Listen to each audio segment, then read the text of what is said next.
کمرے ٹھنڈے تھے، تو ضیاء الحق نے راجیو گاندھی کے کان میں پتہ نہیں کیا بات کی، تو راجیو گاندھی کے پسینے آ رہے تھے، تو کہنے لگا جب ضیاء الحق چلا گیا تو ہم نے پوچھا کہ سر پرائم منسٹر صاحب آپ کے یہ پسینے کیوں آ گئے ہیں، کیا اس نے کہہ دیا؟ اس نے کہا میرے کان میں ضیاء الحق نے کہا کہ راجیو گاندھی شوق سے جنگ شروع کر، لیکن یہ یاد رکھنا ہندوؤں کا ملک ایک ہے، مسلمانوں کے بہت سے ملک ہیں، اور اگر تو نے ایٹم کا چلانے کی بھی بات کی تو ہم بھی چلا دیں گے، لیکن یہ یاد رکھنا کہ ہندوستان کے علاوہ پھر ہندوؤں کو ملک کوئی نہیں، ہندوؤں کا کوئی ملک نہیں ہے، اسی طرح یہودیوں کا بھی اسرائیل کے علاوہ کوئی ملک نہیں ہے،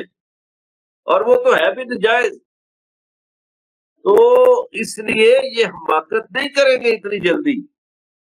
لیکن ٹرمپ بیوقوف آدمی ہے، حماقت کر بھی سکتا ہے۔ دیکھیں وہ ایک ویڈیو سے بلیک میل ہو کے حملہ اس نے کر دیا، ہم تو سمجھتے تھے پاکستان میں ویڈیو کا کاروبار چلتا ہے اور لوگوں کو بڑا بڑا اقتدار مل جاتا ہے ویڈیو کی بنیادوں پر، تو اب تو ہمیں پتہ چلا کہ ویڈیو کے بنیاد پر بڑی بڑی لڑائیاں شروع ہو جاتی ہیں انٹرنیشنل، اور وہ نیتن یاہو اور یہودی جو ہے وہ اس کو بلیک میل کر کے انہوں نے حملے کرائے، اور ابھی بھی وہ بلیک میل ہو رہا ہے، اور امریکن کانگریس کہہ رہی ہے یار یہ ہمارے سے پوچھتا نہیں۔ امریکی جرنیل نے فورسز کے سربراہ نے اس کو کہا کہ ہم جنگ میں نہیں جا سکتے، تو ہار جائیں گے، تو ویٹو کر دیا اس کو ٹرمپ نے۔ تو گزارش یہ ہے کہ جو بات ضیاء الحق نے راجیو کے کان میں کی تھی، اسرائیلیوں کو واشگاف الفاظ میں کہہ رہے ہیں کہ یہودیوں کا پھر کوئی اور ملک نہیں ہے،